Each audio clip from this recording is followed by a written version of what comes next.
Alright, so today I'm going to be talking about Ballydoyle's underrated 3-year-olds in 2026.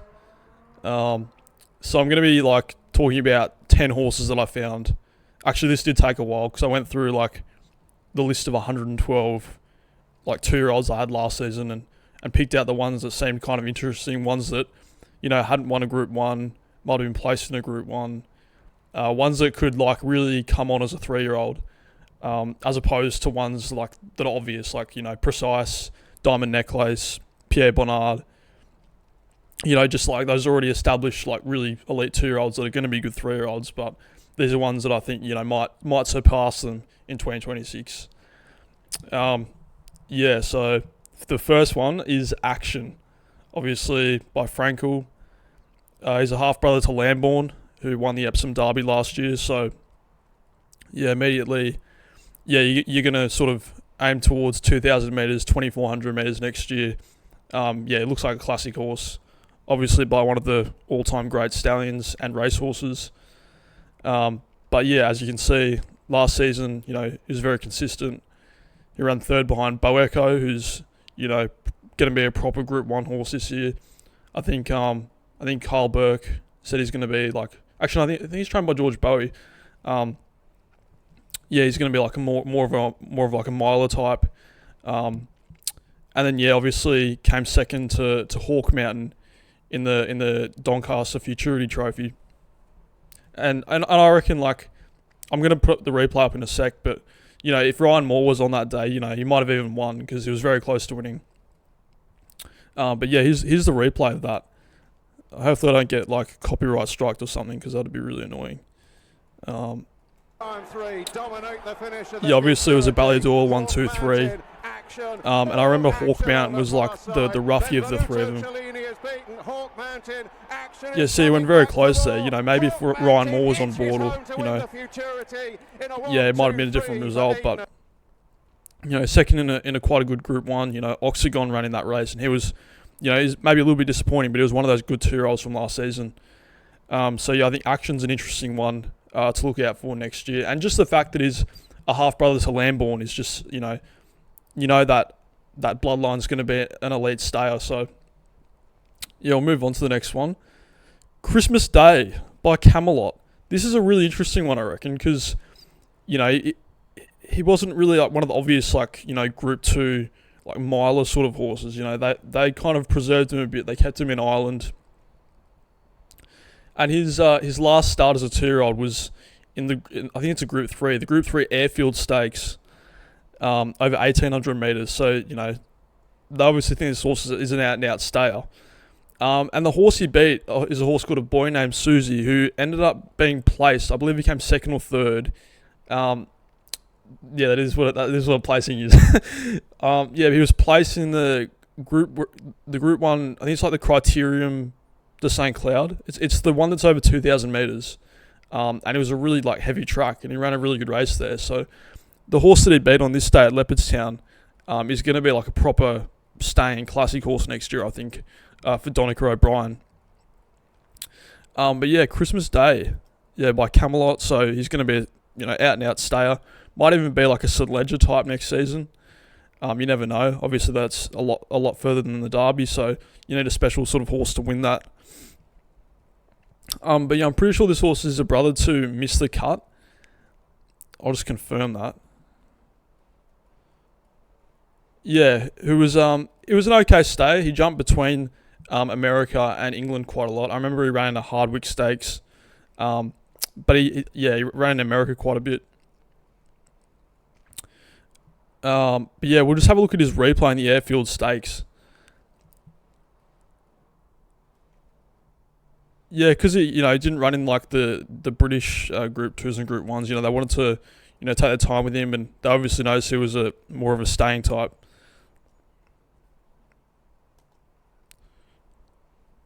Moving up a bit, A Boy Named Susie on the inside in the maroon colours, who has really franked the form here.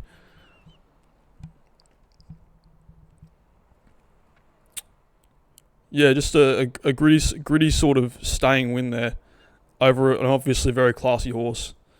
We'll move on. I don't know how long to spend on each of these. I've got 10 of them, so Yeah, Constitution River. This is more of an obvious one. He won the Futurity Stakes at the Curragh last start. He might have had a few issues, so that was the last time we saw him back in August. And he won this race so well. Yeah, just led from the front and kept going. And also he's by Wooden Bassett, so I'm sure somewhere, not an expert, but I'm sure somewhere there's a spreadsheet with an asterisk next to his name and many others, because obviously it's by Wooden Bassett, who passed away, and they're going to try and protect those a lot going forward, I think. We saw Henri Matisse and Camilla Pissarro. I think they're both by Wooden Bassett. I'm pretty sure they are. They were both retired somewhat early last season. I know Camilla Pissarro had an injury, but they're going to try and preserve that bloodline going forwards. We'll just have a quick look at his win in the Futurity Stakes. Incredibly impressive, I thought. Wasn't really off the bit until the very end. Yeah, just a classy win by the looks of it. I think he could have gone on to do like the Dewhurst or maybe like the Futurity Trophy, those sorts of races, Breeders' Cup, Juvenile Turf maybe. But he obviously must have had an issue because they didn't keep him going. All right, I'll move on to the next one. Daytona, by obviously by the legendary stallion at Wooden Bassett again. He was a bit, he did have a few runs last season. And when they I think they ran him in the Royal Lodge behind Bo Echo, who I, explained is going to be a really good horse this year as a 3-year-old. But yeah, ran second behind Dorset, who's, another good one of Ballydoyle. I actually thought Dorset, they should have been more patient with him because he's quite a big horse. I thought they should have maybe just had a few starts and then really gotten into him as a 3-year-old, because I think he'd be a really good stayer this year. But yeah, we'll just have a quick look at him. Has he got any notable relatives? I forgot about him, to be fair. No, not really. So we'll just have a quick look at his last start against where Dorset won in the Killavullen stage at Leopardstown. I really hope I don't get copyrighted for this. Dorset in front by less than 2 lengths to Daytona. Yeah, so Dorset's obviously pretty talented, and he's finished off really well there. So I still think he's one to look out for next season. Although he doesn't have the most exciting pedigree, but that's it's Coolmore. They've got the best breeding out of any operation in the world. So we'll move on to Italy. Now, this is a really interesting one, to be honest, because I was under the impression, not going to lie, after his second place in the Superlative Stakes, I was under the impression this was going to be like City of Troy. This was going to be the, flagship 3-year-old going forward. And I thought he would win a Group 1 as a 2-year-old, to be honest. But, I think the way he races, he runs a bit funny sometimes, and he's not the most straightforward. But I think going forward as a 3-year-old, he might be like a classic sort of Group 1 horse. He's just got some aura about him. I can't explain it. He's got this crazy aura about him. It didn't really go right for him as a 2-year-old, but I think he's going to come back as a 3-year-old as a more established, more complete horse. And he's thereabouts in these big races, third behind Zavateri, who's a superstar. Second in the Coombe behind eventual Dewhurst winner Juwan. So we'll just have a look at his run in the Superlative. He was beat from a long way out, and there was that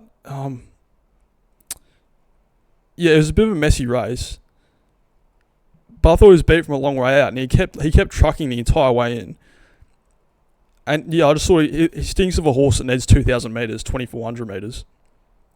He just kept trucking, and I think because he wasn't winning these races, he kind of got disregarded a little bit. But I think he's a massive chance to be a really successful 3-year-old this year. All right, this is an interesting one. Proposition, who is a colt by Frankel out of Halfway to Heaven. And if you didn't know, Halfway to Heaven is the mother of a bunch of good horses.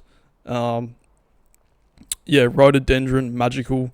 Obviously, Rhododendron is August Rodin's mother, so this is just some crazy breeding. This should be illegal. It's not. It's too good. You're building a bloody robot at this rate. by Frankel.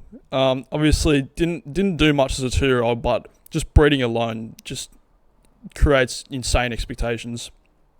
We'll just have a quick look at his win at Galway in a maiden. Looks like there's a bloody like cyclone going on at Galway on this day. Yeah, runs as if he needs sort of a mile, 2,000 metres. You can't. There's not a great deal to take away from that, but just a Frankel out of halfway to heaven. You can't really ignore that as a 3-year-old. So we'll move on to the fillies. So Beautify, another Wooden Basset. You know, she looked really promising last season. She obviously ran second to Precise in the Moyglare Stakes. And then, yeah, kind of fell apart in the Shively Park, I think it is. Yeah, it is that. It's the Phillies Sprint Group 1, yeah. But yeah, that move from 7 furlongs back to 6 furlongs is so tricky. And they already had a star sprinter in True Love for that race. So, you know, to me, it seemed a little bit weird going for that race. But, you know, yeah, maybe they should have gone for like the Phillies Mile or something, but they already had a horse for that. You know, so it's just complicated when you have that many ridiculous horses. We'll just look at her, her run in the Moyglare Stakes where Precise won. Yeah, she was humming for a long way there. But obviously ran into one that was just too good, and I think Precise is going to be ridiculous as a 3-year-old, so yeah, no shame there. And the stable probably wanted Precise to win anyways, so. But yeah, we'll move on to the next one, Ice Dancer. Yeah, this one's a little bit sort of, yeah, like less established, I guess. You know, she had 3 starts as a 2-year-old by Wooden Basset. Let's have a look. Is she related to anyone? Yeah, that's right. So she's related to Serious Contender, who ran second in the Irish Derby last season. So, you know, good staying breeding. They'll probably go for like an Oaks or maybe like a Ribblesdale or something like that with her. You know, it depends how she like fits into the pecking order of the 3-year-old fillies that stable. So yeah, obviously just a nice sort of Wooden Basset. You know, didn't do much as a 2-year-old, but you know, ran third in a really like competitive race as it turns out. We'll have a look at that now. In the Staffordstown Stud Stakes, lead and clear. Sugar Island from you know, Sugar Island, who is I'll talk about soon, you know, won very very well, and you can see her finishing off nicely. You know, didn't you know, wasn't the best performance, but you know, she probably needs 2,000 metres as we've seen with her breeding. You know, sister to Serious Contender, so we'll need 2,000 metres, 2,400. Yeah, definitely more of a staying type. Alright, we'll move on to Moments of Joy by Justify. She actually looks a bit like Justify, to be fair. Like, nice sort of chestnut filly. I actually thought she would have done better last season, but, you know, it's just, as I said, it's so competitive in this yard. They just have endless amounts of just world-class horses, so. Yeah, just, you know, she ran well at Ascot, behind Humidity. And then this run here is quite important to me because, you know, second to Queen of Hawaii, who ended up in a Breeders' Cup juvenile turf for the fillies. So she's thereabouts, you know. Obviously, yeah, beat by Precise, but a lot of good horses got destroyed by Precise that day. So, you know, there's no shame in that. We'll just have a quick look at her run, second to Queen of Hawaii. Let's see how long it takes to load. Not sure if it's a good thing having Twitter open like 10 times here with different videos. That might be why it's not loading. Oh, here we go. 3.5 furlongs out, Cape Sounion. Racing towards the Union and La Fragata drops out tamely, and Queen of Hawaii is going to be a good horse as well. They obviously thought very highly of her, like taking her to America. Yeah, she kind of got a bit squeezed there. Yeah, I definitely think she's one of the improvers as a 3-year-old, and being by Justify as well. You know, she might be like an Irish Oaks. You know, similar profile to the last horse, Ice Dancer. So. Alright, we're nearly at the end here. We'll move on to the last one, and this was a really exciting filly. Sugar Island, as you would have seen in the video before, you know, her last start was a really dominant win over a mile at the Curragh in a group race. So, yeah, they tried to push her early, like get her to I think it's like the May Stakes or something at Doncaster where Aileen won. She's a very classy filly. And then obviously fell apart in the Group 1. And then they, dropped her in grade and she's pissed up under Wayne Lorden. So I think she's got like some good siblings. I wish I knew this off by heart, but yeah, she's her grandam is Lily Langtree. It was a very good stayer, so yeah, got good staying bloodlines. Might even be like a St Ledger sort of horse.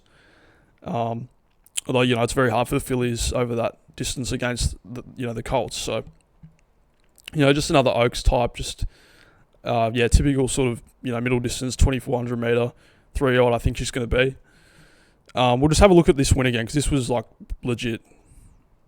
Third Just Ice Dancer from she just absolutely destroyed them here. That second place is going to be a pretty good horse. So I think it's called like Thundering On or something. But yeah, Sugar Island's going to be one of those fillies to look out for. Not an obvious one, but yeah, she's definitely going to be a force next season, I'd imagine. Alright, so yeah, that's it for this video. This is the first sort of like almost not really pedigree, because I'm not really talking about the pedigrees that much, but just trying to find some like up and coming horses that could be a big price. Like there was one before I mentioned. I think Christmas Day is about 50 to 1 for the Epsom Derby. I don't think he'll go there. I think we'll go to like an Irish Derby or something a bit later in the season. But I just want to bring to light some of these interesting horses that are going to be running for Aidan O'Brien as a 3-year-old this year. So yeah, if you like this sort of thing, like and subscribe, and I'll see you later.